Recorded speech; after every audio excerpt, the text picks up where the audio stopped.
আজকের কেকটি খেতে অনেক দারুণ হয়েছিল। দেখতে যেমনই হোক, হয়তোবা ডেকোরেশন করা বেশি একটা সুন্দর হয়নি, কিন্তু খেতে অনেক ইয়ামি হয়েছিল।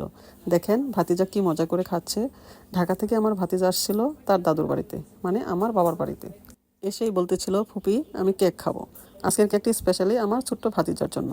আজকে আমি আপনাদের সাথে শেয়ার করব আমি কিভাবে কেকটি বানালাম। সাথে সবাইকে নিয়ে অনেক মজা করলাম। সব মিলিয়েই থাকছে আমার আজকের ব্লগ। হ্যালো প্রিয়ন, আসসালামু আলাইকুম। আশা করি সবাই ভালো আছেন।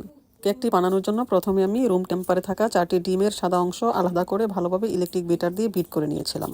এরপর ভালোভাবে ফোম হয়ে গেলে এর সঙ্গে ডিমের হলুদ অংশ, পরিমাণ মতো তেল এবং ডিমের গন্ধ যেন না আসে তাই পরিমাণ মতো ভ্যানিলা এসেন্স অ্যাড করে নিয়েছিলাম। সবগুলো উপকরণ একসাথে মিশিয়ে, যেহেতু 4টা ডিম দিয়েছিলাম তাই 1 কাপ ময়দা সাথে 1 টেবিল চামচ বেকিং পাউডার মিশিয়ে বিট করে নিয়েছিলাম। বিট করার পর ঘনত্বটা ঠিক এরকমই হবে।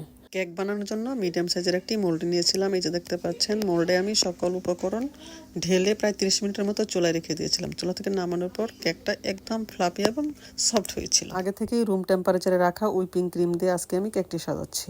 নরম আর মসৃণ এই ক্রিম দিয়ে কেকের সাজটা হবে একেবারেই পারফেক্ট। এই তো উইপিং ক্রিম দিয়ে ধীরে ধীরে আমার কেকের সাজানোটা প্রায় শেষ হয়ে এলো। আমার কাছে কিন্তু দেখতে ভালোই লাগছে।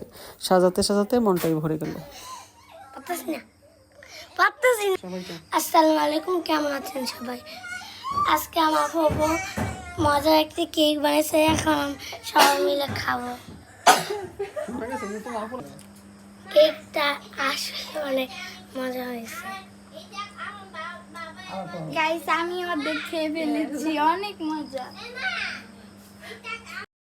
কেকটি খেয়ে সবাই বলেছিল সত্যি অনেক মজা হয়েছে। আপনারাও বাসায় এভাবে ট্রাই করে দেখতে পারেন। আজকের কেকের ডেকোরেশনটি আমি আমার নিজের মতো করে করেছি। আজকের ভিডিওটি আপনাদের কাছে কেমন লেগেছে কমেন্টে জানাতে ভুলবেন না।